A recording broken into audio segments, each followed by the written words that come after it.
फिर आता है डिटर्मिनेंट्स ऑफ डिमांड, ठीक है। डिटर्मिनेंट्स ऑफ डिमांड का मतलब क्या होता है स्टूडेंट्स? डिटर्मिनेंट्स ऑफ डिमांड का मतलब होता है कि डिमांड कैसे डिटरमाइन की जाती है, डिमांड के पीछे कौन कौन से फैक्टर्स हैं। ओके, हम ये भी बोल सकते हैं फैक्टर्स अफेक्टिंग डिमांड भी बोल सकते हो यहाँ पर आप डिटर्मिनेंट्स ऑफ डिमांड को, कि क्या क्या फैक्टर्स हैं जो कि डिमांड को अफेक्ट करते हैं, ठीक है। ये सब कुछ इसमें आने वाला है। सबसे पहले आया हमारे पास में price of the given commodity. कोई भी एक गिवन कमोडिटी है, मुझे क्या खरीदना है, मुझे आइसक्रीम खरीदनी है, ठीक है। तो आइसक्रीम की जो प्राइस है वो इसकी डिमांड को क्या करने वाली है, वो इसकी डिमांड को अफेक्ट करने वाली है। कैसे अफेक्ट करने वाली है स्टूडेंट्स? जब किसी भी चीज की प्राइस बढ़ती है तो हम उसकी डिमांड क्या कर देते हैं, हम उसकी डिमांड कम करते हैं। जब किसी भी चीज की प्राइसेस कम होती है तो हम जो है डिमांड बढ़ा देते हैं। आप चलो आप छोड़ो, अगर मम्मी कहीं पर भी जो है सेल देखेंगी कि अच्छा कहीं पर सेल चल रही है, तो वो क्या करेंगे, वो जाकर वो सेल में विजिट करेंगे, वो देखेंगे कि क्या चल रहा है। क्यों? बिकॉज वहां पर डिस्काउंटेड चीजें मिल रही है, वहां पर कम रेट्स पर जो है बहुत सारे आइटम्स आपको मिल सकते हैं। तो जब प्राइसेस कम होती है तो डिमांड क्या होती है, इंक्रीज होती है। ये एक जनरल ह्यूमन टेंडेंसी है, ऐसा जो है हर एक पर्सन करते ही है, हम लोग करते ही है ये चीज, ठीक है। कि जब हमारे किसी भी चीज की प्राइस कम होती है तो हम लोग जो है इन्फ्लुएंस होते हैं कि हम उसको ज्यादा से ज्यादा परचेज करें, और जब प्राइसेस बढ़ती है तो हम अपना क्या कर लेते हैं, अपना जो कंजम्पशन है वो रेस्ट्रिक्ट कर लेते हैं, वो कम कर लेते हैं, ठीक है। अगर किसी चीज का प्राइस बढ़ रहा है तो हम जो है उसको कम खरीदेंगे। मतलब कि जो price of the given commodity है उसका कैसा रिलेशनशिप है डिमांड के साथ में, इनवर्स रिलेशनशिप है। प्राइस इंक्रीजेस, डिमांड डिक्रीजेस, ठीक है। ये क्या है, ये एक इनवर्स रिलेशनशिप है। प्राइस डिक्रीजेस, डिमांड इंक्रीजेस, ये दोनों अपोजिट डायरेक्शन में चलते हैं। तो ये जो अपोजिट डायरेक्शन में चलते हैं हम इसे क्या बोलते हैं, हम इसे बोलते हैं इनवर्स रिलेशनशिप, ठीक है। So exist inverse relationship between price and quantity demanded. Okay, so I hope so कि जो हमारा फर्स्ट वाला डिटर्मिनेंट है that is price of the given commodity, ये आप लोगों को क्लियर है। फिर नेक्स्ट पर चलते हैं जो कि क्या है, प्राइस ऑफ रिलेटेड गुड्स। अब रिलेटेड गुड्स जो है वो दो काइंड्स के हो सकते हैं। क्या क्या हो सकते हैं? एक हो सकता है सब्स्टिट्यूट गुड्स और एक हो सकता है कॉम्प्लीमेंट्री गुड्स। इन दोनों गुड्स को समझ लीजिए, बहुत ही ज्यादा जरूरी है। सब्स्टिट्यूट गुड्स, जैसे कि नाम बोल रहा है कि सब्स्टिट्यूट हम उसे कर सकते हैं। जैसे कि सिंपल सी चीज, एक सिंपल सा अगर हम एग्जाम्पल लें, कोक एंड पेप्सी, ठीक है। ये दोनों क्या है, ये दोनों सब्स्टिट्यूट गुड्स हैं, ये दोनों एक दूसरे के अगेंस्ट क्या हो सकते हैं, सब्स्टिट्यूट हो सकते हैं। फेंटा एंड मिरिंडा, ये क्या है, ये भी हम सब्स्टिट्यूट कर सकते हैं। अगर हमें जो है कोक नहीं मिले तो हम पेप्सी ले लेंगे, पेप्सी नहीं मिले तो हम कोक ले लेंगे, राइट। ये चीज हम सब्स्टिट्यूट कर सकते हैं। हम चिप्स लेने गए, लेस के चिप्स नहीं थे तो हमने दूसरे ले लिए, ठीक है। ये सिंपल सी चीज है कि ये क्या है, हम सब्स्टिट्यूट कर सकते हैं। हमें बिस्किट खाना है, हमें ओरियो नहीं मिला तो हम बारबन लेकर आ गए, हाइड एंड सीक लेकर आ गए, दूसरे बिस्किट्स लेकर आ गए, ठीक है। ये सिंपल सी सब्स्टिट्यूट्स हैं। टाटा टी नहीं मिली तो हम जो है ताजमहल लेकर आ गए, मतलब और कोई सी जो है वो लेकर आ गए, वो ताज तो उन्हीं की होती है, ठीक है। तो कोई सी और लेकर आ गए, ठीक है। तो ये जो है हम ये क्या बता रहे हैं, ये है सब्स्टिट्यूट गुड्स, कि अगर एक गुड है उसके प्राइसेस में कोई भी चेंजेस हुआ तो दूसरे गुड पर उसका क्या हो सकता है, इफेक्ट हो सकता है। कैसे होगा वो समझेंगे, लेकिन सब्स्टिट्यूट गुड्स आई होप सो कि आप लोगों को मतलब समझ में आ गया है, जो कि क्या है कि जो एक दूसरे से सब्स्टिट्यूट हो सकते हैं, ठीक है। फिर आता है कॉम्प्लीमेंट्री गुड्स। अब कॉम्प्लीमेंट्री गुड्स क्या होते हैं, ऐसे गुड्स जो कि साथ में कंज्यूम किए जाते हैं, ठीक है, वो होते हैं कॉम्प्लीमेंट्री गुड्स। जैसे कि tea and sugar, tea and sugar क्या है, कॉम्प्लीमेंट्री गुड्स है। आप टी और शुगर को सब्स्टिट्यूट गुड्स नहीं बोलोगे, ये क्या है, ये है कॉम्प्लीमेंट्री गुड्स। टी में हम शुगर डालते हैं और वो साथ में हम कंज्यूम कर रहे हैं, ठीक है। पेन एंड इंक, पेन जो है वो क्या बिना इंक के चलेगा, नहीं चलेगा। तो पेन और इंक क्या है, कॉम्प्लीमेंट्री गुड्स है। इंक का बिना पेन का कोई काम नहीं, अगर इंक है तो उसमें पेन भी तो होना चाहिए, राइट। तो पेन और इंक साथ में जो है कंज्यूम किए जाते हैं। कार एंड पेट्रोल, अगर कार है तो पेट्रोल भी डिमांड करेंगे ही करेंगे, राइट। तो पेट्रोल जो है वो कार में डालना ही पड़ेगा, तभी हमारी जो कार है वो चलेगी। ये क्या है, कॉम्प्लीमेंट्री गुड्स, की ये गुड्स जो है इन्हें हमें साथ में कंज्यूम करना जरूरी है, तभी हमारा जो कोई भी वांट है वो सेटिस्फाई हो सकता है, ठीक है। तो कॉम्प्लीमेंट्री गुड्स क्या होते हैं, जो साथ में होते हैं, ठीक है। तो अब ये दो आप लोगों को आई होप सो समझ आ गया सब्स्टिट्यूट गुड्स क्या होते हैं, कॉम्प्लीमेंट्री गुड्स क्या होते हैं। अब ये जो है इनका डिमांड पर क्या इफेक्ट होता है ये हम देखते हैं। तो सब्स्टिट्यूट गुड्स, इसकी जो डेफिनेशन एक बार वो देख लें। Substitute goods are those goods which can be used in place of one another for satisfaction of a particular want like tea and coffee. ठीक है, सब्स्टिट्यूट गुड क्या है, ये वो गुड्स हैं जो कि एक दूसरे के अगेंस्ट सब्स्टिट्यूट किए जा सकते हैं एक पर्टिकुलर वांट को सेटिस्फाई करने के लिए। ठीक है, ये जो टी एंड कॉफी, अगर टी नहीं मिली तो ठीक है कॉफी से भी काम चल जाएगा, अगर कॉफी नहीं मिली तो टी से भी काम चल जाएगा। ठीक है, वो एकदम रिजिड वाला सेंस में नहीं बोल रही कि नहीं हम तो चाय पीते ही नहीं, हम तो सिर्फ कॉफी पर्सन है, या हम तो बिल्कुल कॉफी पीते ही नहीं, हम चाय वाले, ऐसा नहीं है। ठीक है, वो एक अलग चीज हो जाती है कि एक बिल्कुल कोई स्टिफ है, बट मेजॉरिटी में हम क्या देखेंगे कि हाँ टी कॉफी जो है वो हम लोग सब्स्टिट्यूट कर सकते हैं एक सेम वांट को सेटिस्फाई करने के लिए। आपकी जो ये दोनों है टी और कॉफी, ये दोनों ही यूज हो सकती है। ठीक है, so an increase in the price of the substitute leads to an increase in the demand for the given commodity and vice versa. अब ये क्या हुआ है ये समझते हैं। ठीक है, जैसे कि ये दो है हमारे पास में, कोका कोला एंड पेप्सी, दोनों सब्स्टिट्यूट हो सकते हैं। मान लो कोका कोला जो है वो पहले आपको 50 रुपीज की मिलती थी, लेकिन अब जो है कोका कोला 60 रुपीज की मिलने लगी। ठीक है, और जो पेप्सी है वो पहले 50 रुपीज की मिलती थी और आज भी 50 रुपीज की मिलती है। ठीक है, ये हमने मान लिया है। तो अब जब कोका कोला की प्राइस बढ़ी तो कोका कोला के जो कंज्यूमर्स होंगे स्टूडेंट्स, वो कहां चले जाएंगे, वो पेप्सी को परचेस करेंगे। क्यों? बिकॉज वो 10 रुपीज जो है वो चीप है। ठीक है, आप यूजुअली अगर मार्केट में देखोगे तो ये जो सब्स्टिट्यूट गुड्स होते हैं उनके प्राइसेस में बहुत ज्यादा डिफरेंस नहीं होता है, कुछ 1-2 रुपीज का ही डिफरेंस होता है। बहुत रेयरली आपको ऐसा देखने को मिलेगा कि कोई ह्यूज डिफरेंस हो उनके प्राइसेस में। ठीक है, तो जो कोका कोला है क्योंकि उसके प्राइसेस बढ़े तो कोका कोला के जो कंज्यूमर्स है वो कहां चले गए, वो चले गए पेप्सी को कंज्यूम करने, बिकॉज दोनों जो है वो सब्स्टिट्यूट गुड्स हैं, वो क्लोज सब्स्टिट्यूट्स हैं एक दूसरे के। तो जो लोग हैं, जो एक जनरल ह्यूमन टेंडेंसी है वो यही है कि जो सस्ता मिलेगा वो हम खरीदेंगे। ठीक है, सस्ता माल बिकता है, ये बिल्कुल जो है पूरी प्रूवन फैक्ट है ये कि ऐसा है ही है। ठीक है, तो यहां से जो कंज्यूमर्स है वो वहां गए स्टूडेंट्स, तो जो पेप्सी की डिमांड है उस पर क्या इफेक्ट होगा, पेप्सी की डिमांड बढ़ जाएगी। क्यों बढ़ी? बिकॉज कोका कोला की जो प्राइस थी वो बढ़ी। ठीक है, तो कोका कोला की प्राइस बढ़ने से पेप्सी की डिमांड बढ़ जाएगी। और सेम चीज अगर मैं बोलूं कि कोका कोला की प्राइस कम हो गई, ठीक है, मान लो ये 50 का था, अब ये 40 रुपीज का मिलने लगा है, तो अब जब वो 40 रुपीज का मिल रहा है और पेप्सी की जो प्राइसेस है उसमें कोई चेंजेस नहीं है। ठीक है, चेंज हम एक ही गुड के प्राइस में करेंगे, दोनों में नहीं होगा। पेप्सी के प्राइसेस में कोई चेंजेस नहीं है और कोका कोला जो है वो 40 रुपीज का मिलने लगा है, तो ये जो यहाँ के कंज्यूमर्स हैं ये कहां चले जाएंगे, इधर चले जाएंगे। क्यों? बिकॉज उन्हें यहाँ पर 10 रुपीज जो है कम पे करना पड़ रहा है, तो पेप्सी के जो लोग हैं वो इधर आ गए, तो इसकी वजह से जो पेप्सी की डिमांड है वो क्या हो गई, कम हो गई। ठीक है, तो प्राइस जो है वो कम हुआ किसका, एक सब्स्टिट्यूट गुड का। ठीक है, एक किसी गुड का, दैट इज कोका कोला है, जिसकी क्या हुई है, प्राइस कम हुई है, तो उसकी वजह से उसका जो सब्स्टिट्यूट गुड है उसकी क्या हो जाएगी, डिमांड कम हो जाएगी।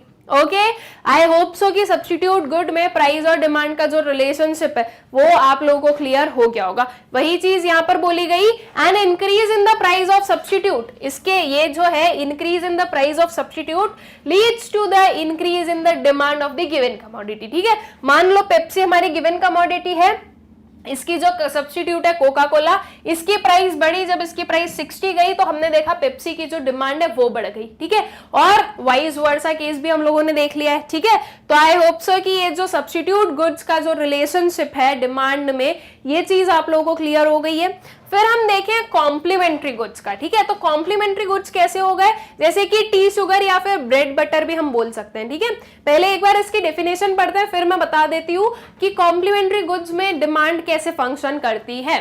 सो complementary goods are those goods which are used together to satisfy a particular want like tea and sugar. ठीक है, कॉम्प्लीमेंट्री गुड्स वो गुड्स हैं जो कि साथ में जो है यूज किए जाते हैं किसी भी एक वांट को सेटिस्फाई करने के लिए, जैसे कि टी शुगर हो गई, ब्रेड एंड बटर हो गई। ठीक है, an increase in the price of complementary good leads to a decrease in the demand for the given commodity and vice versa. देखो, मान लो कि बटर का जो प्राइस है, ठीक है, बटर का जो प्राइस है वो क्या हो गया, इंक्रीज हो गया है।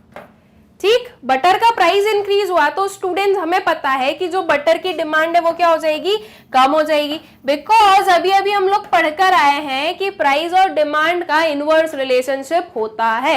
अगर प्राइस बढ़ते हैं तो डिमांड क्या होती है, डिमांड कम हो जाती है। ठीक है, तो अगर बटर की प्राइस बढ़ी तो बटर की जो डिमांड है वो क्या हो गई, कम हो गई। अब मान लो कि हम जो है ब्रेड जैम वगैरह से खाना पसंद करते नहीं है, हमें जो है ब्रेड में बटर ही होना है। ठीक है, तो क्योंकि बटर की डिमांड कम हुई तो अल्टीमेटली ब्रेड की डिमांड पर उसका क्या इफेक्ट होगा, ब्रेड की जो डिमांड है वो भी कम हो जाएगी। कम क्यों हो जाएगी स्टूडेंट्स, ब्रेड की डिमांड कम हुई बिकॉज अब हमारे पास में बटर नहीं उतना, तो हम ब्रेड को कंज्यूम कैसे करें, राइट। तो बिकॉज बटर का प्राइस बढ़ा तो जो ब्रेड की डिमांड है वो भी क्या हो गई, कम हो गई है। ठीक है, तो अगर एक चीज का प्राइस बढ़ेगा, अगर किसी भी कॉम्प्लीमेंट्री गुड का प्राइस बढ़ेगा तो उसकी वजह से जो गिवन गुड है उसकी जो डिमांड है वो डिक्रीज हो जाएगी। कॉम्प्लीमेंट्री गुड है आपका बटर और गिवन गुड है आपकी ब्रेड। ठीक है, तो ब्रेड बटर का प्राइस बढ़ा तो ब्रेड की जो डिमांड है वो क्या हो गई, कम हो गई है। ठीक है, ऐसा ही चलता है आपके कॉम्प्लीमेंट्री गुड्स में। जैसे कि अगर टी और शुगर ले लूं मैं, ठीक है, इफ मुझे टी और शुगर का मैं बोलना चाहूं तो स्टूडेंट्स अगर मान लो टी की प्राइस बढ़ती है,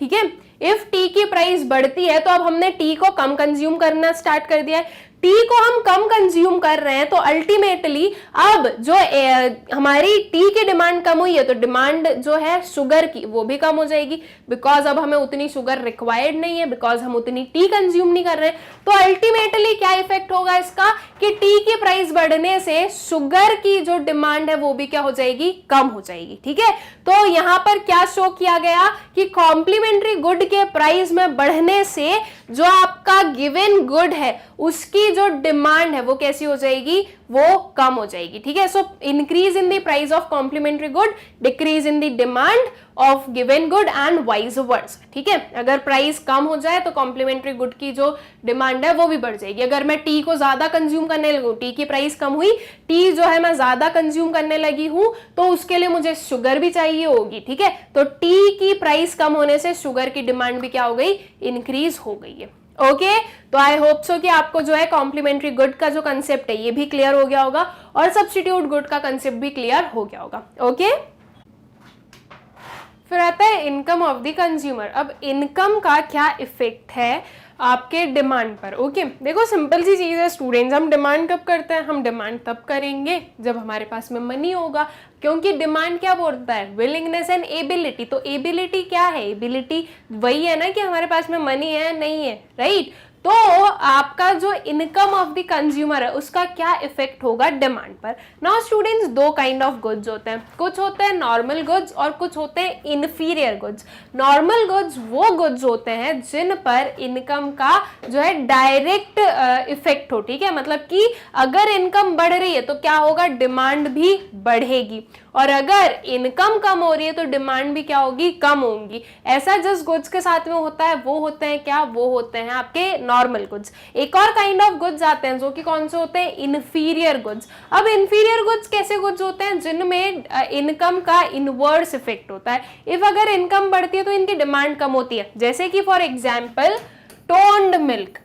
ठीक है, एक पर्सन जो है वो टोन्ड मिल्क का कंजम्पशन कर रहा था बिकॉज उसके पास में इतना मनी नहीं था, ठीक है, या इतनी उसकी इनकम नहीं थी। लेकिन जब उसकी इनकम बढ़ी तो उसने जो है एक फुल फ्लेज्ड जो क्रीम मिल्क है उसका कंजम्पशन बढ़ा दिया। ठीक है, तो इनकम के बढ़ने से जो आपका एक क्रीमी मिल्क है उसकी डिमांड क्या हो गई, बढ़ गई। लेकिन जब इनकम बढ़ी तो उस पर्सन ने ये जो टोन्ड मिल्क है इसका कंजम्पशन क्या कर दिया स्टूडेंट्स, इसका कंजम्पशन कम कर दिया। ठीक है, मतलब कि इनकम के बढ़ने से की डिमांड क्या हो गई, कम हो गई, इनवर्स रिलेशनशिप हुआ। और वही सेम चीज उल्टा होगा, जब इनकम कम हुई तो उसकी डिमांड बढ़ेगी। जब इनकम कम हुई तो अब एक जो पर्सन है वो इस जो फुल फ्लेज्ड क्रीम मिल्क है उसका कंजम्पशन नहीं कर सकता, इसलिए अब वो वापस क्या करेगा, टोन्ड मिल्क का कंजम्पशन स्टार्ट करेगा। दैट मीन्स इनकम के कम होने से इसकी जो डिमांड है वो क्या हो जाएगी, वो इंक्रीज हो जाएगी। ठीक है,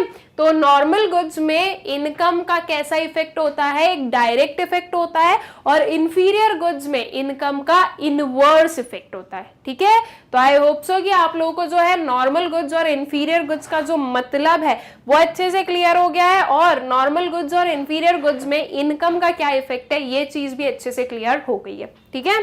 फिर नेक्स्ट डिटर्मिनेंट पर आते हैं, that is taste and preferences, ठीक है। टेस्ट और प्रेफरेंसेस, अब देखो सिंपल सी चीज है स्टूडेंट्स, अगर कोई चीज फैशन में चल रही है, कोई चीज ट्रेंड में चल रही है, तो अगर उसकी प्राइस हाई भी होगी तो भी आप उसकी क्या करोगे, डिमांड करोगे, ठीक है। या फिर अगर वो बिल्कुल फैशन में नहीं है, उसकी प्राइस अगर एकदम कम भी होगी तो भी हम उसे डिमांड नहीं करेंगे। सिंपल सी चीज है कि जो आपके टेस्ट और प्रेफरेंसेस हैं वो भी जो है डिमांड को डिटरमाइन करने में हेल्प करते हैं, ठीक है। वो भी जो है डिमांड पर क्या शो करेंगे, डिमांड पर उसका इफेक्ट आपको शो होता है, ठीक है। So they include changes in fashion, custom, habits etcetera, ठीक है। जो टेस्ट और प्रेफरेंसेस हैं वो क्या करते हैं, वो ये जो फैशन, कस्टम, हैबिट्स है इन पर जो चेंजेस है वो इंक्लूड कर रहा है। If a commodity is in fashion और is preferred by the consumer then demand for such commodity rises, ठीक है। अगर कोई भी कमोडिटी है जो कि फैशन में है, कोई भी कमोडिटी है जो कि कंज्यूमर की प्रेफरेंस है, कंज्यूमर उसे प्रेफर करता है, तो उसकी डिमांड क्या होगी, राइज होगी। एंड अपोजिट हो जाएगा इफ अगर जो आपका जो भी प्रेफरेंसेस हैं, जो भी ट्रेंड्स हैं वो अगर नहीं चल रहे हैं, ठीक है, कोई भी चीज फैशन में नहीं चल रही है तो डिमांड फॉल होने लगेगी, ठीक है।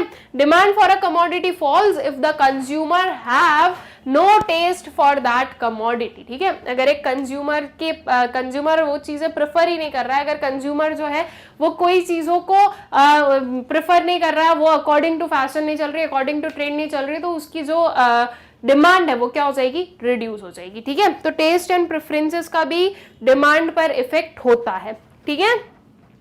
फिर आता है expectation of change in price in the future. अब expectation of change in price in the future, future में क्या एक्सपेक्टेड है कि प्राइसेस चेंज हो सकते हैं, उसकी वजह से एट प्रेजेंट की जो डिमांड होती है वो भी चेंज होती है। जैसे कि price expected to increase in future, demand increases, ठीक है। अगर ये एक्सपेक्टेड है कि किसी चीज की जो प्राइस है वो फ्यूचर में बढ़ जाएगी, तो आज की डेट में, प्रेजेंट टाइम में उस चीज की जो डिमांड है वो क्या हो गई, वो बढ़ गई। जैसे कि मान लो कि ये एक्सपेक्टेड है कि इन फ्यूचर कार्स की जो प्राइस है वो इंक्रीज हो जाएगी, तो आप देखोगे स्टूडेंट्स की प्रेजेंट टाइम में जो कार की डिमांड है वो बढ़ जाएगी। क्यों? बिकॉज जिसे भी वो कार परचेज करनी होगी वो सोचेगा कि एट प्रेजेंट ही हम परचेज कर ले, अदरवाइज इन फ्यूचर हमें जो है ज्यादा पे करना पड़ेगा, ज्यादा मनी रिक्वायर्ड होगा वही सेम चीज को खरीदने के लिए। तो अगर ये एक्सपेक्टेशंस होती है कि फ्यूचर में किसी भी कमोडिटी के प्राइसेस इंक्रीज होंगे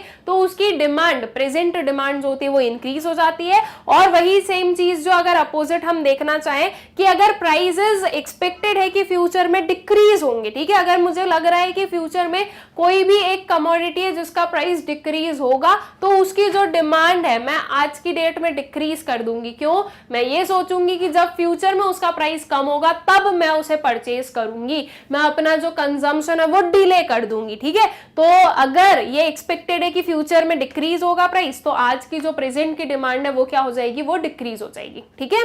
तो आई होप सो कि ये वाला जो डिटर्मिनेंट है ये भी आप लोगों को क्लियर हो गया होगा, that is expectation of change in price in future, ठीक है।